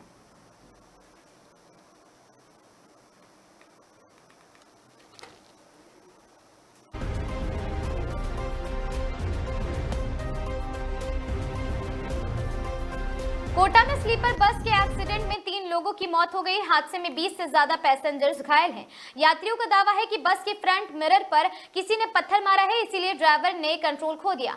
अनियंत्रित होने के कारण बस डिवाइडर पार कर दूसरी लेन में घुसकर पलट गई है।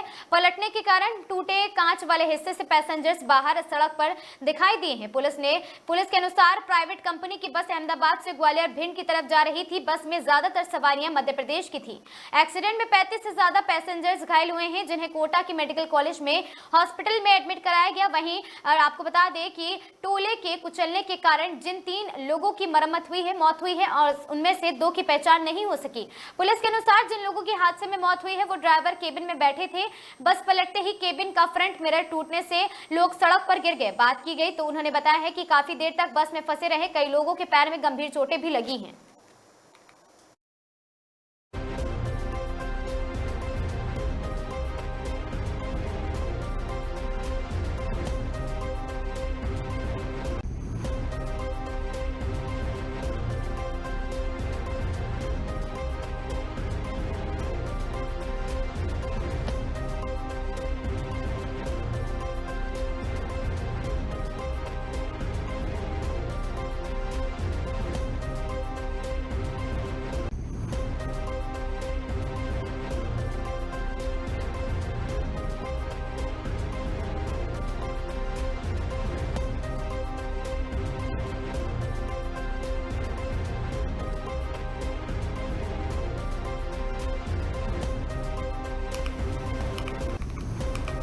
खबर जोधपुर से है। राजस्थान पुलिस स्थापना दिवस के अवसर पर जोधपुर पुलिस ने आमजन को बेहतर, तेज और पारदर्शी सेवाएं देने के लिए एक सराहनीय पहल शुरू की है। पुलिस आयुक्त शरद कविराज के निर्देशन में शहर के सभी थानों में आधुनिक सुविधाओं से युक्त स्वागत कक्षों का नवीनीकरण किया जा रहा।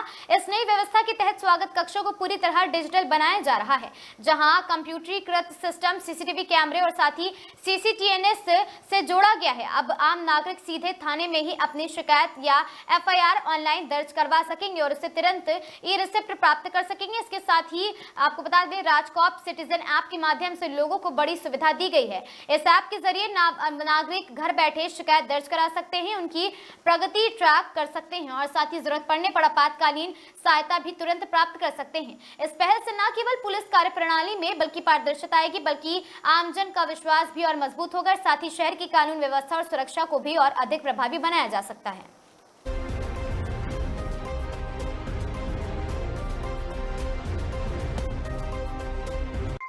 हाँ, वही मैं बता रहा हूँ ना कि पहले तो हम उनका एक हेल्थ रिकॉर्ड बना के सिक्वेंशली उसको ट्रैक करेंगे, ताकि कुछ लोग जो डाउन ट्रेंड पे जा रहे हैं उनको ट्रैक करके प्रिवेंटिव मेजर्स लेके उसको इम्प्रूव किया जाए। पर इनकी भी, जैसे डॉक्टर्स की स्ट्रेसफुल जिंदगी है, इनकी भी 24 घंटे काम करके स्ट्रेसफुल जिंदगी है, तो साइकोलॉजिकल इफेक्ट्स भी होते हैं। तो उसको वैल्यूएट करने के लिए हमारे साइकेट्री डिपार्टमेंट के साथ सहयोग किया जाएगा। और प्लस जो इन्होंने बताया, कई एडिक्शन के रिलेटेड जो क्राइम होते हैं उसमें हम विल ट्राई टू हेल्प की डी एडिक्शन ट्रैकिंग की, कहाँ से जो कुछ ड्रग्स वगैरह आ रही हैं उसमें कैन वी हेल्प देम, वो भी हमें डिस्कशन हुई है। काफ़ी आगे चलेंगे और साहब ने जैसे बताया, will definitely grow with each other for the betterment of Jodhpur society. देखिए, जो पुलिस दिवस की पूर्व संध्या पर पूरे कमिश्नरेट में सभी थानों में स्वागत कक्ष, और अगर स्वागत कक्ष नहीं भी है तो परिवादी के आने पर क्या प्रक्रिया अपनाई जाएगी, इस पे आमूलचूल परिवर्तन किया गया है। जब भी परिवादी अब थाने पर आएगा तो ये सुनिश्चित किया जाएगा कि उसके मौजूदगी के अंदर ही एफआईआर दर्ज की जाए या परिवाद दर्ज किया जाए। दोनों ही परिस्थितियों में सीसीटीएनएस से एक डिजिटल नंबर जनरेट होता है, वो उसको आवश्यक रूप से बताया जाएगा। और बताने के लिए जो राजकॉप सिटीजन ऐप है उस पे उसको कैसे देखना है ये भी उसको बताया जाएगा, ताकि भविष्य में जो उसके केस में प्रगति हो वो उसको पता लगे उसे, और ये उसको नए कानूनों के तहत ये उसका अधिकार है। तो इस अधिकार को, नए कानूनों का जो अधिकार मिला है, उसको हम मूर्त रूप में स्वागत कक्ष के माध्यम से ट्रेनिंग देके उसको बताएंगे। सर, अब तक कमीशन पर कितने स्वागत कक्ष बना दिए गए या कितने बाकी हैं? स्वागत कक्ष तो एक बार जहां भी थाने थे वहां बनाए गए थे। कुछ ऐसे थाने जो किराए की बिल्डिंग में चल रहे हैं वहां पर स्वागत कक्ष का कोई इशू है, बाकी स्वागत कक्ष सभी जगह। सर, ऐप जो डाउनलोड करवाने के लिए और भी किसी तरीके से अभियान चलेगा? पुलिस जगह जगह जाएगी? जन सहभागिता जो हमारा अभियान है उसके तहत हम लोग सभी जगह इसको करेंगे। कमिश्नरेट के अंदर बहुत जल्दी एक आदेश देके और किराएदार और जो घरेलू काम करने वाले लोग हैं उनके सत्यापन का भी अभियान चलाया जाएगा और राजकॉप के माध्यम से इसको बहुत आसानी से सत्यापन के लिए लोग रिक्वेस्ट कर पाएंगे।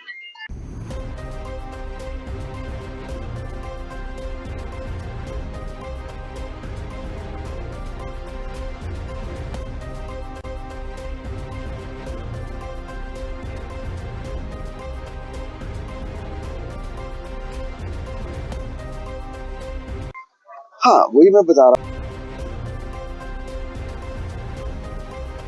क्रिकेटर गौतम गंभीर के लिए सालासर बालाजी के दर्शन देश में समृद्धि और भारतीय टीम की सफलता के लिए मनोकामना। सुजानगढ़ सालासर भारतीय क्रिकेट टीम के कोच गौतम गंभीर बुधवार को सालासर पहुंचे हैं।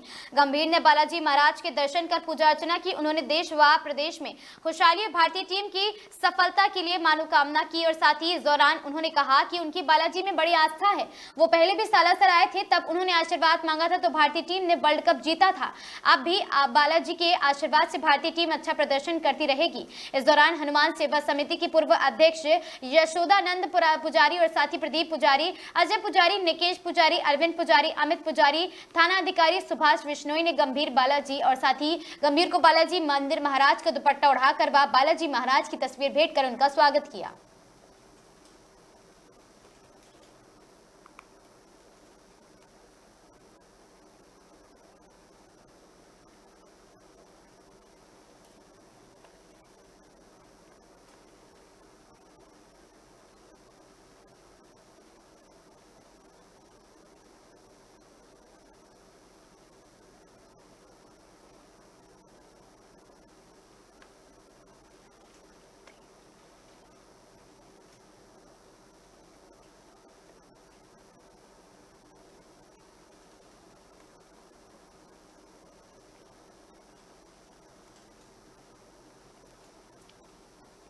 अमरावती से सामने आए सनसनीखेज मामले में एक 19 वर्षीय युवक पर सोशल मीडिया के जरिए लड़कियों को फंसाकर उनका शोषण करने और वीडियो बनाकर ब्लैकमेल करने का आरोप लगा है। पुलिस ने मुख्य आरोपी और उसके साथी को गिरफ्तार कर लिया। जांच में सामने आया कि कई वीडियो वायरल किए गए, जबकि पीड़िताओं की संख्या को लेकर अलग अलग दावे हैं।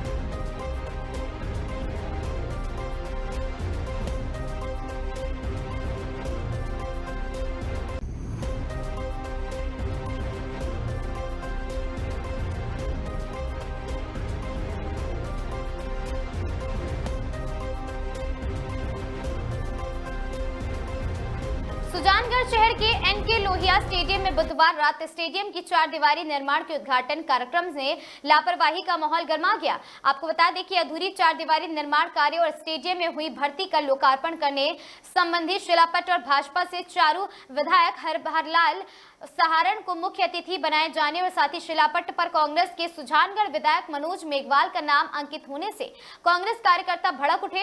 मुख्य कार्यक्रम क्रिकेट प्रतियोगिता का उद्घाटन था।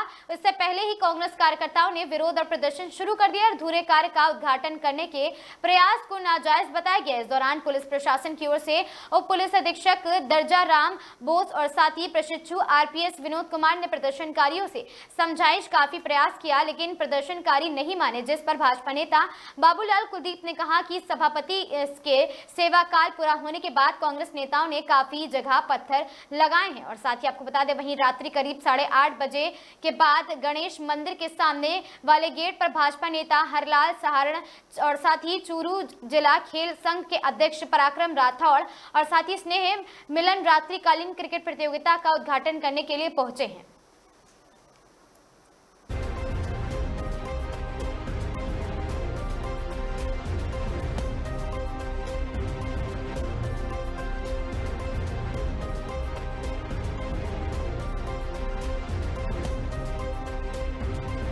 क्या कहेंगे? देखिए, आज हमारे चूरू के लाडले विधायक लालजी सारण भाजपा के विधायक जो आज रात्रिकालीन क्रिकेट टूर्नामेंट का उद्घाटन करने एनके लोहिया स्टेडियम में सुजानगढ़ आए थे और उसी कार्यक्रम में एक शामिल था कार्यक्रम लोकार्पण का, जो जीर्णोद्धार और मिट्टी भराव का लोहिया स्टेडियम है उसका लोकार्पण का था। लेकिन दुर्भाग्य की बात है कि सुजानगढ़ में कई कांग्रेस पार्षदों ने जानबूझकर इस बात का टेरर बनाने के लिए कि हम उद्घाटन नहीं करने देंगे। ये सुजानगढ़ के इतिहास में गलत हुआ है। राज आते रहते हैं, जाते रहते हैं, राज किसी का हो, लेकिन प्रोटोकॉल होता है। अभी मनोज जी विधायक ने 15-20 दिन पहले सभापति का कार्यकाल पूरा होने के बाद में उस गणेश जी के मंदिर के सामने पत्थर लगाया। ये जो रोड लाइट है बाईपास पर लगी उसके पत्थर लगाए, तो हमने भाजपा ने कोई विरोध नहीं किया, अभी लगा दिए पत्थर में कुछ नहीं। लेकिन जिस तरह से प्रशासन की जो अनदेखी, मैंने तहसीलदार जी से बात की, मैंने एडीएम साहब से बात की, जिस तरह उनकी रुखापन और अनदेखी के कारण जो ये आज जो माजरा हुआ है वो कतई भाजपा पर बर्दाश्त नहीं करेगी, कभी पार्टी बर्दाश्त नहीं करेगी, कभी हम जनप्रतिनिधि बर्दाश्त नहीं करेंगे। ये बहुत बड़ा ये जो दुर्भाग्य रहा है कि प्रशासन की नेगलेंसी के कारण आज जो ये बड़ी बात बन गई, विधायक जी के गाड़ी पर पथराव कर दिया। प्रशासन की जिम्मेदारी थी कि वो उद्घाटन करवाते, विधायक जी को सही सम्मान रवाना करते, लेकिन कहीं कहीं नगर परिषद प्रशासन की लापरवाही रही है। ये इससे कारण आज प्रशासन सुजानगढ़ का सारा प्रशासन जिम्मेवार है।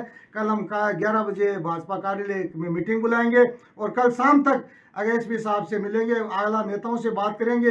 कल शाम तक अगर प्रशासन के खिलाफ चाहे तहसीलदार जी हो, चाहे एडीएम साहब हो, चाहे एसडीएम साहब हो या अन्य प्रशासन हो, या नेगलेंसी किया उनके विरुद्ध अगर कार्रवाई नहीं हुई तो हम सीएम साहब से कल टाइम लेके मिलेंगे और पूरी बात जो आज घटनाक्रम हुआ है वो भारतीय जनता पार्टी के पूरे कार्यकर्ता एकजुट होकर के हम माननीय मुख्यमंत्री जी के सामने अवगत कराएंगे।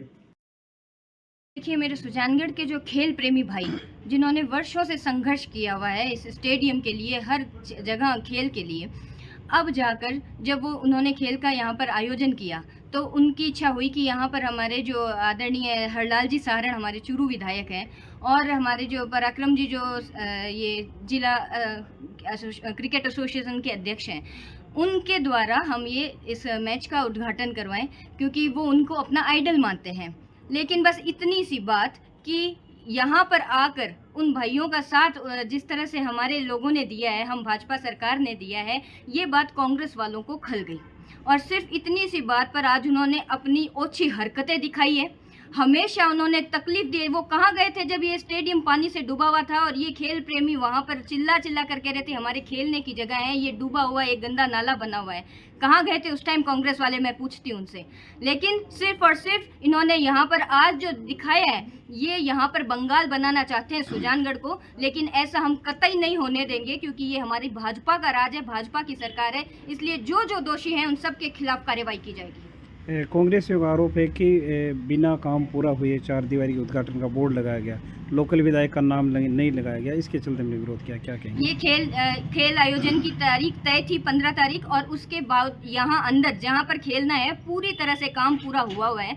बिना काम पूरा हुए कोई नहीं यहाँ पर आयोजन होता। पूरा काम यहाँ पर खेल का स्टेडियम अंदर पूरा तैयारी हुई है और ये बात प्रशासन से स्वीकृति लेने के बाद ये आयोजन किया गया है, तो फिर इनको कहाँ दिक्कत। लेकिन आज उन्होंने जिस तरह से हमारे विधायक जी पर भी इस तरह से हमला किया है, जानलेवा हमला उन्होंने किया है, पत्थर आए, लाठियाँ चलाई है। मैं सिर्फ और सिर्फ इतना कहूँगी, ये सुजानगढ़ की भूमि है और इसे बंगाल नहीं बनने दिया जाएगा। कांग्रेस वालों, अपनी नीयत से आप अब सुधर जाओ, अब आपको कोई नहीं बचा सकता। ये हमारे एनके लोहिया स्टेडियम का काम अब पिछले काफ़ी टाइम से 4 दीवारी और बनाए का काम चल रहा है और आज यहाँ क्रिकेट टूर्नामेंट का उद्घाटन होना था, टूर्नामेंट चालू होना था। उसकी आड़ में इन लोगों ने स्टेडियम पे एक पत्थर लगाया है उद्घाटन का, जिसमें स्थानीय विधायक का नाम नहीं है, जबकि विधानसभा अध्यक्ष ने आदेश निकाला था। आपने विधानसभा में देखा होगा, विधानसभा अध्यक्ष ने ये कहा है कि जिसको जनता ने चुनकर भेजा है, जो स्थानीय विधायक जनप्रतिनिधि होगा वही शिलान्यास उद्घाटन करेगा। उन्होंने अपने ही विधानसभा अध्यक्ष की आदेश की धज्जियां उड़ाई है। दूसरा, नियम ये कहता है कि जो भी पत्थर लगता है वो नगर पालिका के आदेश से लगता है। इसमें नगर पालिका का कोई आदेश नहीं है, नगर पालिका कोई कर्मचारी शामिल नहीं है। अपनी मनमर्जी से अपने लोगों के नाम लिखा के पत्थर लगा दिए है। ये किसी घर की जमीन नहीं है, ना इसमें कोई भामाशाह का नाम लिखा है कि भामाशाह ने जमीन दी थी कभी या कुछ गेट बनवाया था, किसी का कोई नाम नहीं है। सिर्फ अपने पूरे जिन्होंने जनता ने नकार दिया, जनता के नकारे हुए नेताओं के नाम लिखकर ये लोग पत्थर बनवा रहे हैं और रात को पत्थर लगा के छुपा छुपी ये लोग, चोरी छुपे लोग, ये लोग उद्घाटन करवा रहे हैं, और वो भी क्रिकेट टूर्नामेंट की आड़ में बच्चों को भ्रमित करके कि टूर्नामेंट का उद्घाटन कराने के लिए जिले के कोई नेता आ रहे हैं और पत्थर लगाए चोरी छुपे। ये नियम के विरुद्ध है।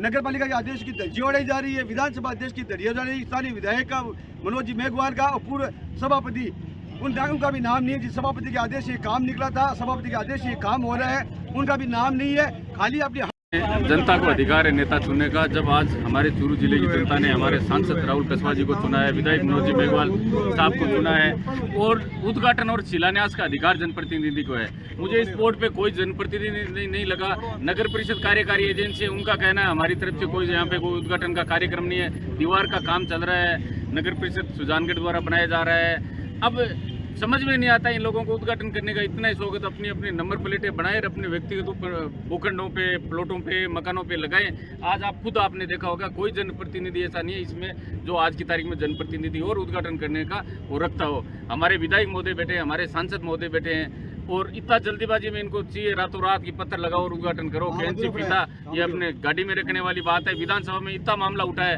कि जो जनप्रतिनिधि नहीं है उसको कोई अधिकार नहीं है, फिर भी इनकी मनमर्जी है। हम बिल्कुल इसका विरोध करते हैं और कोई हालत में हम इनको उद्घाटन नहीं करने देंगे। काम ही पूरा नहीं हुआ, ना ठेकेदार ने पोजीशन दी है नगर परिषद को, ना नगर परिषद के सबूत करिए ध्यान में है कि यहाँ क्या हो रहा है, ना बिल्कुल भी नगर परिषद के अधिकारियों से मेरी बात हुई है। उनका कहना है कोई ऑफिशियल ऑर्डर नहीं है, कोई ठेकेदार का ऑर्डर नहीं है, ना ठेकेदार ने काम करके नगर परिषद को संभाला।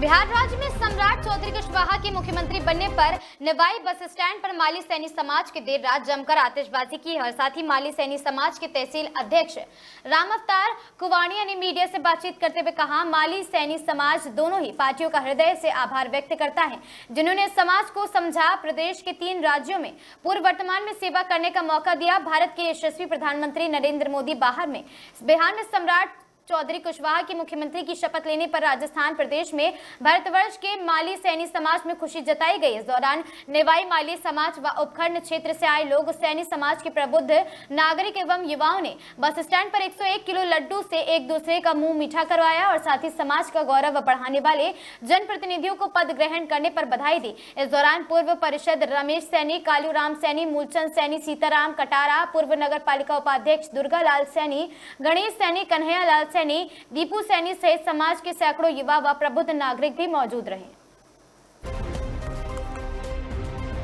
मैं राम अवतार सैनी, माली समाज तहसील अध्यक्ष निवाई। आज बिहार का मुख्यमंत्री जो सम्राट जी चौधरी कुशवाहा बने हैं, उस खुशी को लेके यहाँ पर माली समाज द्वारा खुशी जाहिर की गई है। ये पूरे देश में दूसरा जो बड़ा राज्य है बिहार, उसके मुख्यमंत्री बने हैं और हमको गर्व है इस समाज से कि हमारे को इस समाज में मौका मिला है और हमारे समाज में ये तीसरे ऐसे व्यक्ति हैं जिनको एक मुख्यमंत्री का पद मिला हुआ है। और मैं इसलिए दोनों पार्टियों का आभार व्यक्त करता हूं कि राजस्थान में पहले पूर्व अपने अशोक गहलोत जी गृह मंत्री रह चुके हैं और हरियाणा में भी नायब सिंह जी हैं और अभी बिहार में जो मुख्यमंत्री बने हैं वो सम्राट चौधरी जी कुशवाहा हैं। समाज का एक गौरव का विषय है कि हमारे समाज के व्यक्ति को ऐसा मौका मिला है और मैं माननीय प्रधानमंत्री यशस्वी प्रधानमंत्री नरेंद्र जी मोदी का भी हार्दिक आभार करता हूं कि हमारे समाज के व्यक्ति पे उन्होंने विश्वास जाहिर किया है। जिला प्रवक्ता होने के नाते आज हमारे जो तहसील अध्यक्ष हैं और समस्त माली समाज के तत्वाधान में सम्राट कुशवाहा जो सैनी है वो बिहार का पहला एनडीए गठबंधन का मुख्यमंत्री बना है। इस खुशी में माली समाज ने आतिशबाजी कर एक दूसरे को मिठाई खिलाकर भव्य रूप से इस संध्या पर जोरदार स्वागत किया है और खुशी जाहिर की है और बड़ा उत्साहवर्धन के साथ सब खुशी महसूस कर रहे हैं कि हमारे समाज को राजस्थान के बाद, हरियाणा के बाद बिहार में सीएम बनने का मौका मिला है। भारत माता की। वनधन योजना के तहत ग्रामीण और साथ ही जनजातीय क्षेत्रों की महिलाएं आज आत्मनिर्भरता की नई मिसाल बन रही हैं और साथ ही ट्राइफेड और जनजातीय कार्यालय मंत्रालय के सहयोग से संचालित इस योजना के स्थानीय वन उत्पादों के प्रसंस्करण के जरिए महिलाओं को रोजगार और साथ ही पहचान दोनों दिया गया। कांकेर जिले के इच्छापुर स्थित हर्षा वनौषधि प्रसंस्करण केंद्र महिला सशक्तिकरण और का उत्कृष्ट उदाहरण देने उभरा है। वनधन विकास केंद्र की स्थापना के बाद मर्दापोटी क्लस्टर के 17 गांव जैसे 2137 परिवार इससे जुड़ चुके हैं, जिनमें से 1512 परिवार लघु वनोपज संग्रहण के माध्यम से अपनी आजीविका चला रहे। जिला प्रशासन द्वारा खनिज विकास निधि से मशीन, पैकेजिंग सामग्री और साथ ही आवश्यक संसाधन उपलब्ध कराए गए हैं, जिससे केंद्र का संचालन संभव हो सका और साथ ही इंदिरा वन मितान स्वर्गीय सहायता समूह स्वयं सहायता समूह महिला इस केंद्र का संचालन कर रही हैं। पिछले 4 वर्षों में केंद्र द्वारा 75,76,375 रुपए के उत्पाद तैयार कर कांकेर मार्ट को आपूर्ति की गई है और इससे समूह की प्रत्येक महिला को सालाना लगभग 35 से 40 हजार रुपए की वहां आय भी हो रही है। पहली मजदूरी पर निर्भर रहने वालों से महिलाएं अब आयुर्वेदिक उत्पाद बनाकर आत्मनिर्भर बन चुकी हैं।